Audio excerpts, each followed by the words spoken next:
सभी को राधे राधे, जय श्री कृष्ण। तो आज फिर हम आपके लिए सावन की बहुत ही महत्वपूर्ण कहानी लेकर आए हैं। कहा जाता है इस कहानी के सुनने मात्र से मनुष्य के हर कष्ट दूर हो जाते हैं। इसीलिए इस कहानी का श्रवण हमें सावन मास में जरूर करना चाहिए। तो देरी ना करते हुए कहानी को शुरू करते हैं। एक गांव में एक पंडित जी रहते थे। पंडित जी भोलेनाथ की कथा घर घर जाकर कहते और जिससे उन्हें जो धन मिलता उसी से अपने घर का गुजारा चलाया करते थे। पंडित जी के घर में उनका बेटा और उनकी पत्नी रहती थी। पत्नी भी भोलेनाथ की परम भक्त थी। वह भी सावन के महीने में पूरे दिन व्रत रखती और शाम के समय भोजन किया करती थी और भोलेनाथ के भजन गाया करती थी, उन्हें जल चढ़ाया करती थी। ये उसका रोज का नियम था। उनका जो बेटा था वह गुरुकुल पढ़ने गया हुआ था। ऐसे ही दोनों की दिनचर्या चला करती थी। लेकिन भोलेनाथ की इतनी भक्ति करने के बाद भी उनके घर में ज्यादा आमदनी नहीं हो पाती थी। बेचारे थे तो निर्धन ही।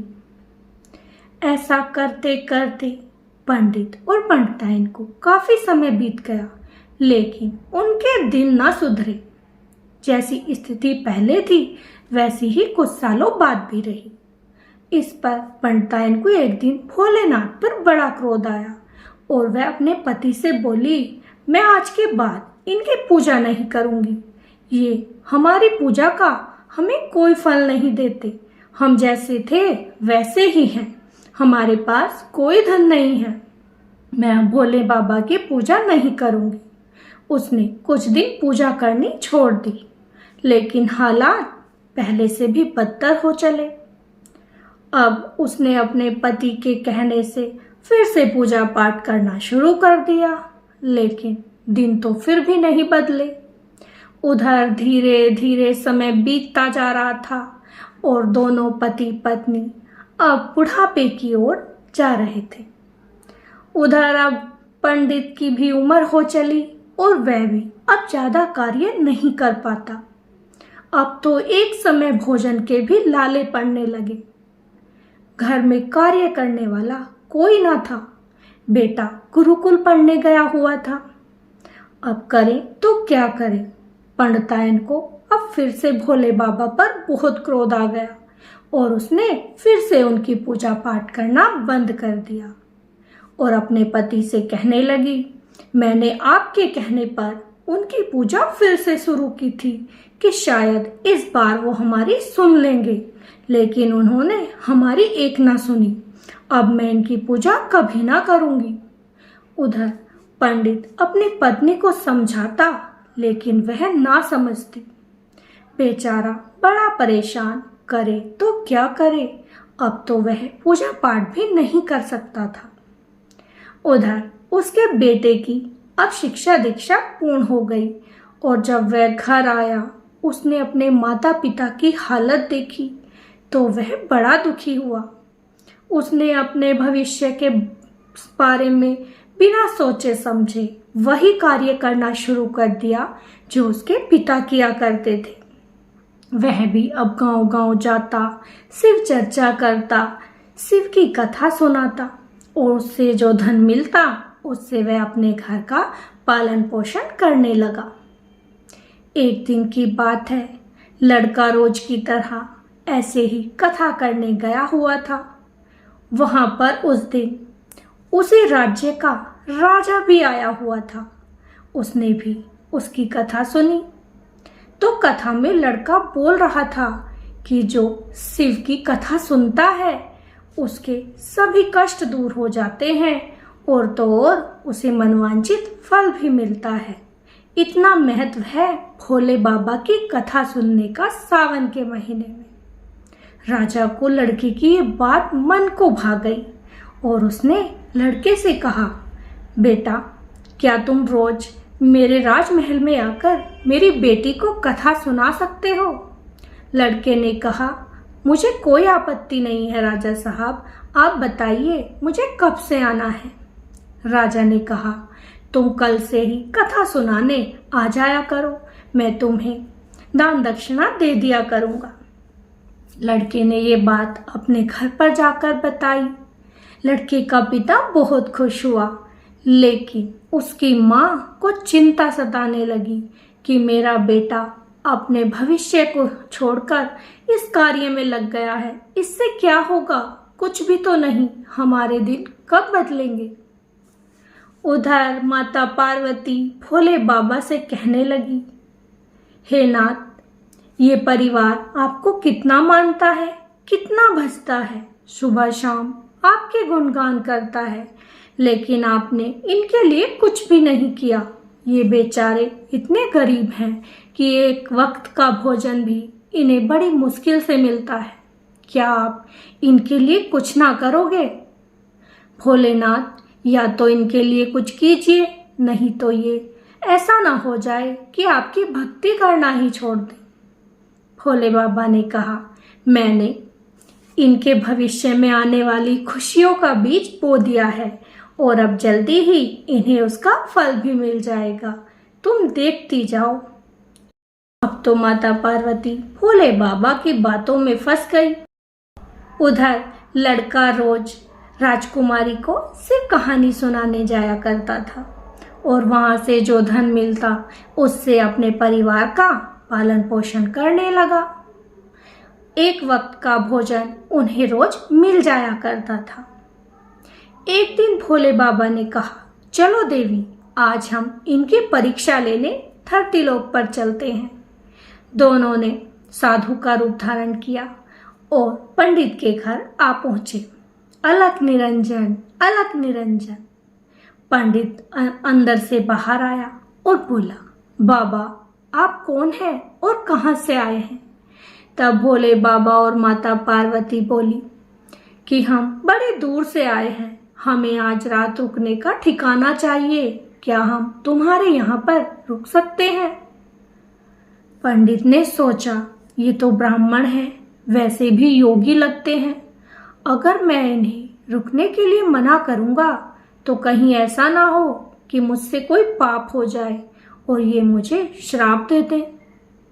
मेरे घर में इन्हें खिलाने के लिए कुछ है भी नहीं, न जाने खुद ही कैसे खा पाते हैं।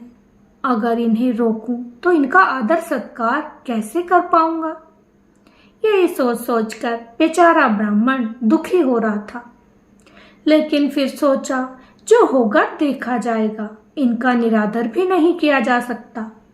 ब्राह्मण बोला, हे गुरुजन, आप मेरे घर पर रुक जाइए, लेकिन कैसे कैसे हम एक वक्त का भोजन खा पाते हैं, आपकी सेवा कैसे कर पाएंगे?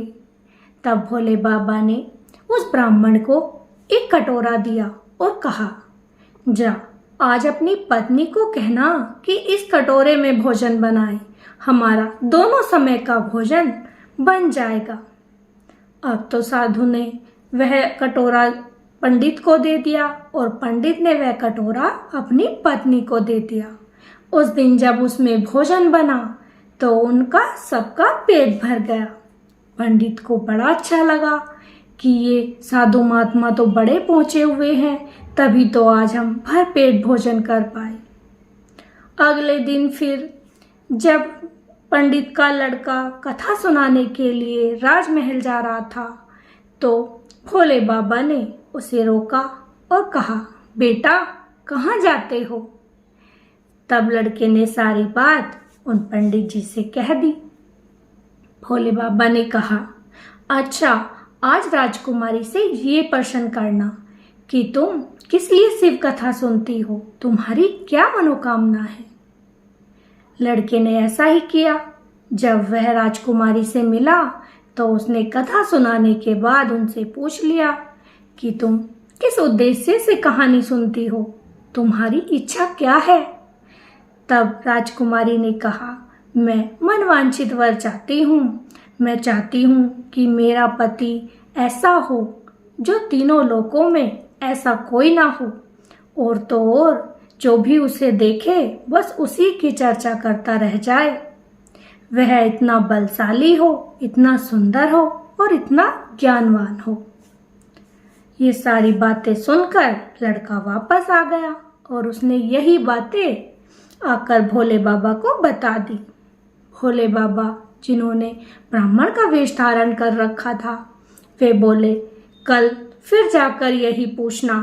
अगर वह कल भी तुमसे यही कहे तो तुम कहना कि तुम्हारे पति बनने के गुण मुझ में हैं, क्या तुम मुझसे विवाह करोगी? और ये कहकर वहां से चले आना। लड़का डर गया और बोला, अरे ब्राह्मण देव, आप क्या कराना चाहते हो? राजकुमारी भला मुझसे विवाह क्यों करेगी? वो तो मुझे मरवा डालेगी। भोले बाबा हंसने लगे और बोले, एक बार पूछ कर देखना और वहां पर रुकना नहीं, सीधे यहाँ आ जाना। अब तो लड़का डरते डरते पहुंच गया और उसने राजकुमारी को कथा सुनाना शुरू कर दिया। उसके बाद जब कथा संपूर्ण हो गई तो लड़के ने राजकुमारी से फिर से वही प्रश्न किया और राजकुमारी ने वही उत्तर दिया। तब लड़का कहने लगा, तो राजकुमारी, तुम्हारे लिए मुझसे अच्छा जीवन साथी नहीं हो सकता, ये सारे गुण मुझी में हैं। और ये कहकर वहां से भाग आया। राजकुमारी ने जब ब्राह्मण का ये उत्तर सुना तो उसे बड़ा क्रोध आया और वह पूरी जल भुन गई। उसने तुरंत अपनी दासी को बुलाया और कहने लगी, जाकर पिताजी से इस दुष्ट ब्राह्मण की सारी बात बता दो, ये मुझसे विवाह करना चाहता है। जब राजा को ये बात पता चली तो उसे भी बड़ा क्रोध आया। उसने उस पंडित को बुलाने का आदेश दे दिया। उधर सेनापति कहने लगा, हे राजन, क्रोध को शांत कीजिए, आपको बहुत क्रोध आया है, इसीलिए आप नहीं जानते कि ब्रह्म हत्या का पाप आपको लग सकता है।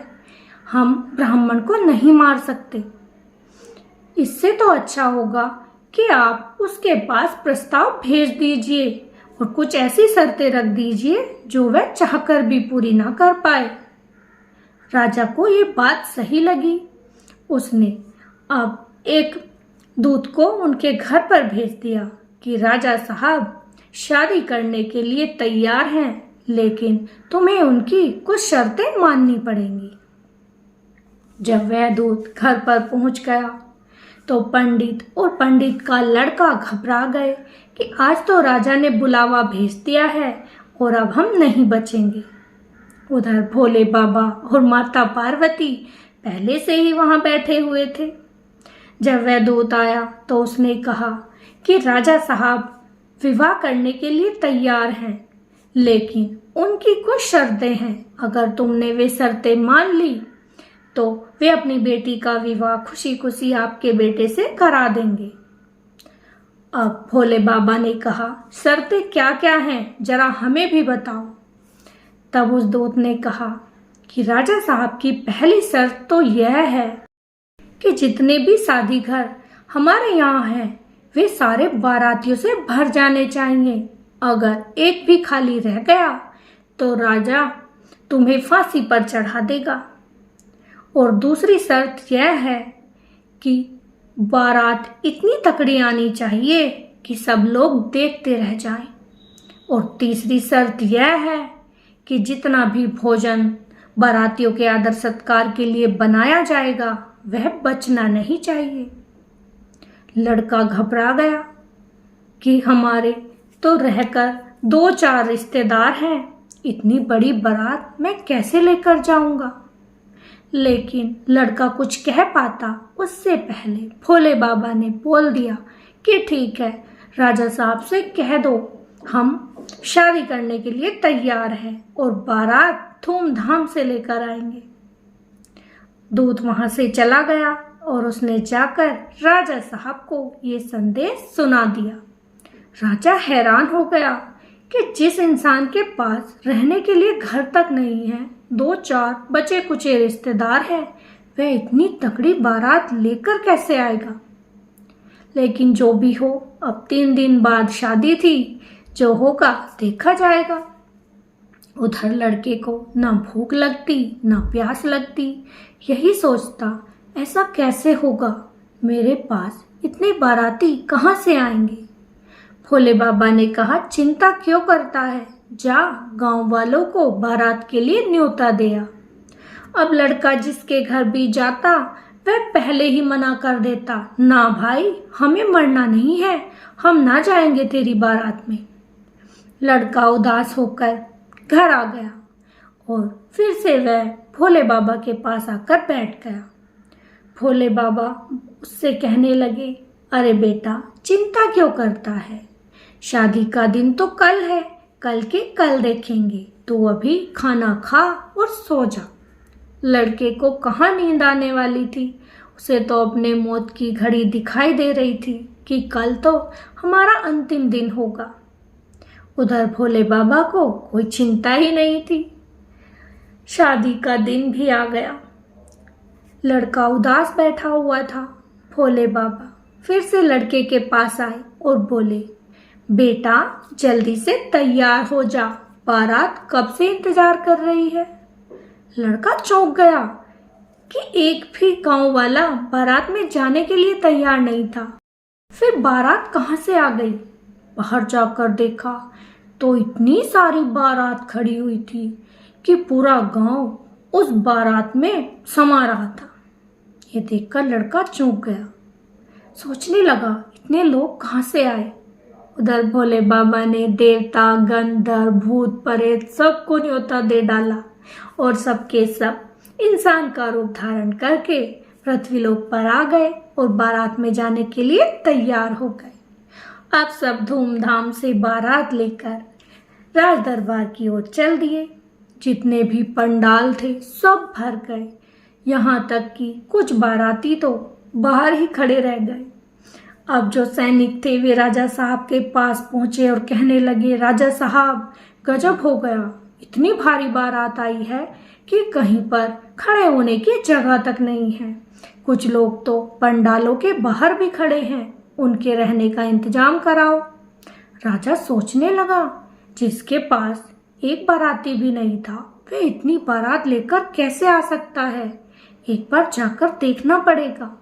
राजा ने वेश बदला और वह एक आम नागरिक बनकर बाहर गया।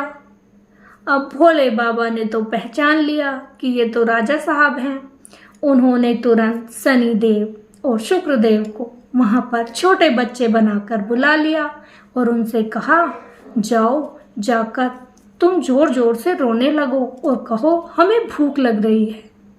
अब जैसे ही राजा निकट आया वे गुरुदेव के सामने रोने लगे, हमें भूख लगी है, हमें खाना दो, हमें भूख लगी है। राजा आकर गुरुदेव से पूछने लगा, अरे गुरुदेव, ये बच्चे क्यों रो रहे हैं?